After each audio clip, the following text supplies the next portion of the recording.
बिस्मिल्लाहिर्रहमानिर्रहीम। जी हाँ दोस्तों, तो कैसे हैं आप? ठीक ठाक खैरियत से हैं? उम्मीद करता हूँ आप सब ठीक ठाक और खैरियत से होंगे। तो वाजिद अली मार्टेक में आप सबको खुशामदीद कहता हूँ। और हमने प्रीवियस वीडियो में आपके साथ स्टमक को प्रॉपर्ली डिस्कस किया। इस वीडियो में इंशाल्लाह हम आपके साथ इंटेस्टाइन को प्रॉपर्ली डिस्कस करेंगे कि इसमें डाइजेशन किस तरह से होती है, इसमें अब्जॉर्प्शन किस तरह से होती है और पैंक्रियाटिक जूस बाइल किस तरह से वो डाइजेशन करती है। तो ये सारा आपके साथ शेयर करेंगे। वीडियो पे जाने से पहले काइंडली हमको सब्सक्राइब कीजिए और हमें शेयर कीजिए ताकि इस तरह से और इन्फॉर्मेटिव वीडियो हम आपके साथ शेयर करते रहेंगे। तो चलिए चलते हैं वीडियो की तरफ। बिस्मिल्लाहिर्रहमानिर्रहीम। तो वापस आ गए हैं वीडियो की तरफ। हमने प्रीवियस वीडियो में आपके साथ शेयर किया था कि व्हाट इज स्टमक की जो फंक्शंस थे और इसके अलावा डाइजेस्टिव ग्लैंड्स क्या है और उसके फंक्शन हमने आपके साथ शेयर किया। फिर वहाँ डाइजेस्टिव ग्लैंड के साथ फूड मिलकर काइम बनाता है और वो काइम फिर थ्रू पाइलोरिक स्फिंक्टर के ज़रिए ड्यूडेनम में दाखिल होता है। ड्यूडेनम स्मॉल इंटेस्टाइन का पहला पार्ट होता है।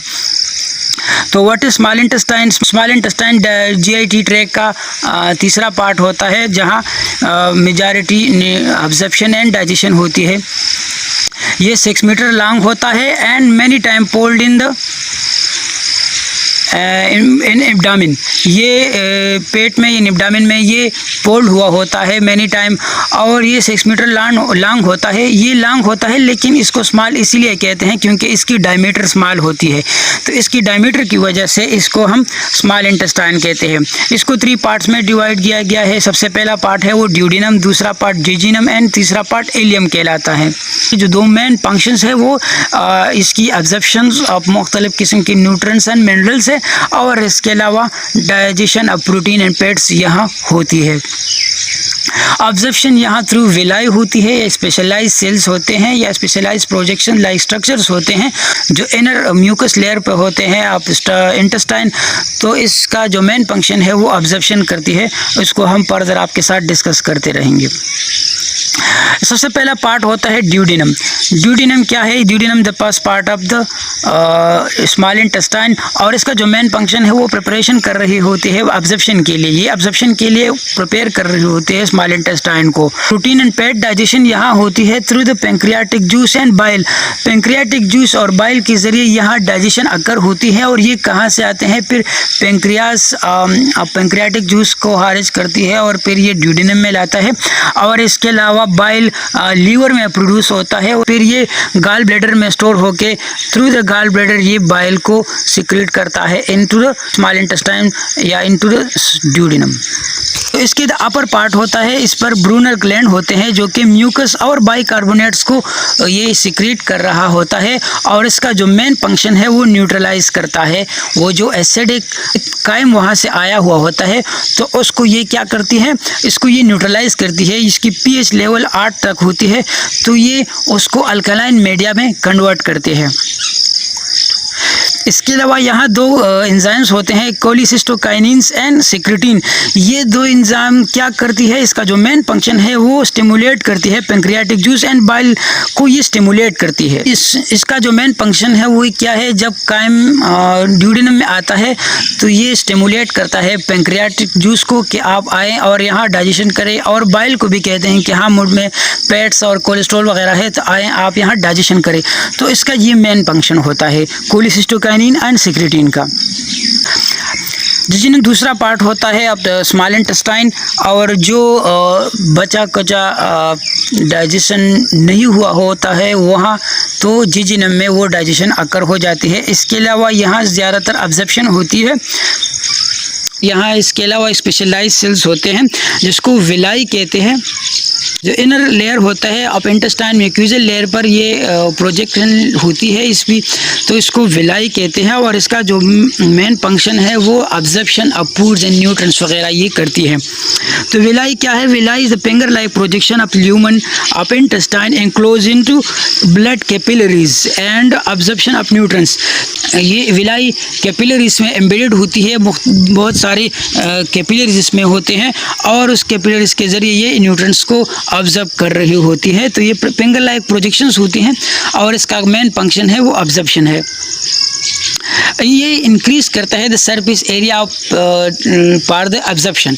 तो ये अब्जॉर्प्शन के लिए सरफेस एरिया को यानी इसकी अब्जॉर्प्शन की मकदार को ज़्यादा करता है। और इसका जो pH लेवल है वो 7 से 8 होता है, जो कि अल्कलाइन होता है, एसिडिटी को ख़त्म करता है। और इसके अलावा ये इनर लेयर ऑफ इंटेस्टाइन को ये भी प्रोटेक्ट कर रहा होता है, तो इस तरह से इसको अल्कलाइन रखता है। Ileum is the last part of the small intestine and यहाँ भी अब्जॉर्प्शन होती है, specially vitamin B12 and salt, bile salt की यहाँ अब्जॉर्प्शन होती है।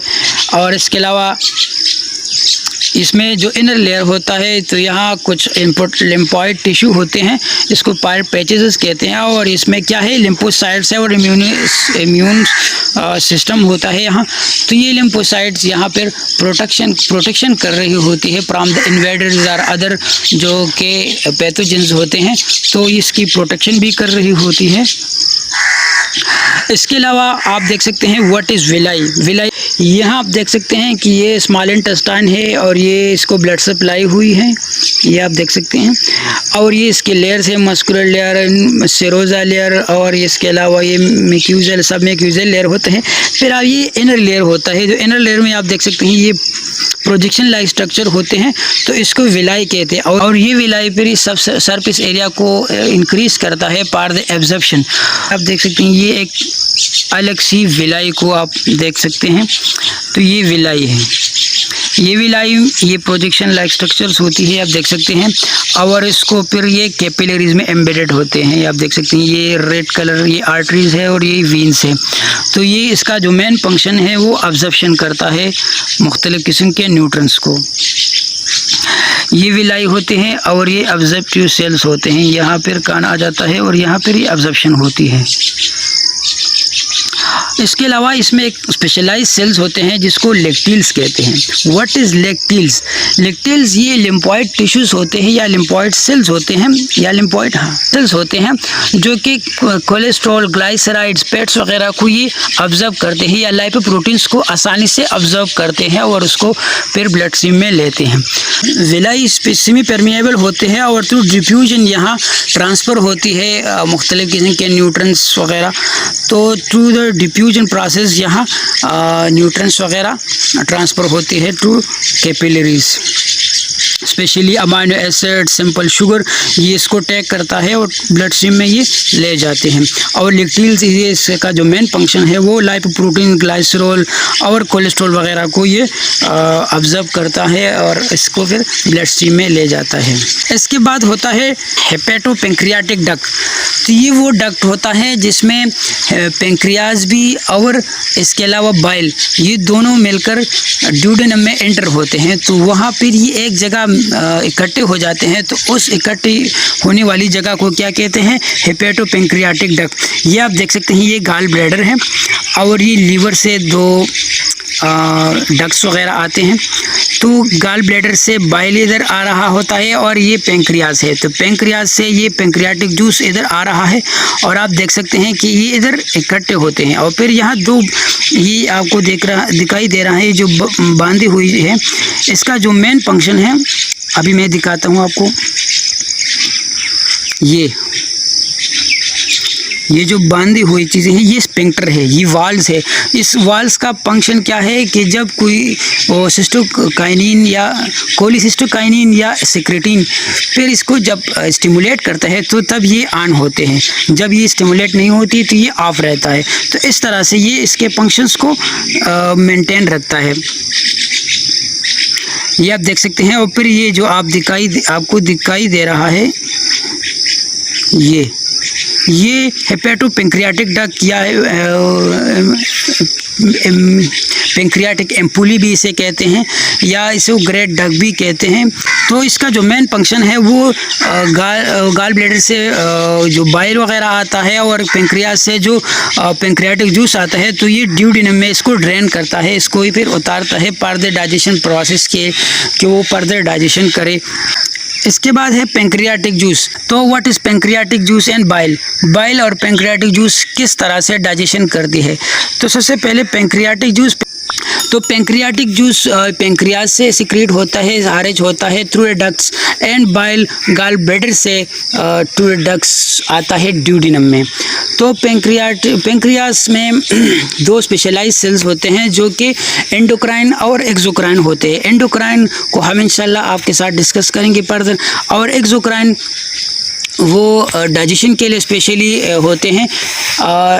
एंडोक्राइन का वो होता है जिसमें वो किसी एंजाइम या हार्मोन, एंडोक्राइन में ये होता है कि कोई हार्मोन्स वगैरह ये ब्लड स्ट्रीम में सिक्रीट करता है और फिर वो कोई और जगह स्टिमुलेट करता है किसी फंक्शंस वगैरह को, तो उसको एंडोक्राइन कहते हैं। और एक्सोक्राइन थ्रू डक्ट्स के ज़रिए ये खारिज होते हैं और वो किसी जो टारगेटेड एरियाज है वो वहाँ तक पहुँचते हैं। तो एक्सोक्राइन में जो एक्सोक्राइन जूस या पेंक्रियाटिक जूस कहते हैं, इसमें एमाइलेज होता है। ये एमाइलेज क्या करता है? कार्बोहाइड्रेट की डाइजेशन करता है। लाइपेज होता है जो कि लिपिड्स वगैरह की डाइजेशन करता है। न्यूक्लियस और ये प्रोटीन वगैरह की इस तरह की डाइजेशन करता है। ट्राइप्सिनोजिन एंड कीमोट्राइप्सिनोजिन ये प्रोटीन की डाइजेशन करती है, लेकिन ये इनएक्टिव होते हैं। इसमें ये अल्कलाइन मीडिया होता है क्योंकि इसका पीएच लेवल 8 होता है, और कार्बोनेट्स होता है क्योंकि वो कायम जो ऊपर से आ रहा होता है वो एसिडिक होता है, और ये inner layer of small intestine को ये प्रोटेक्ट कर रही होती हैं।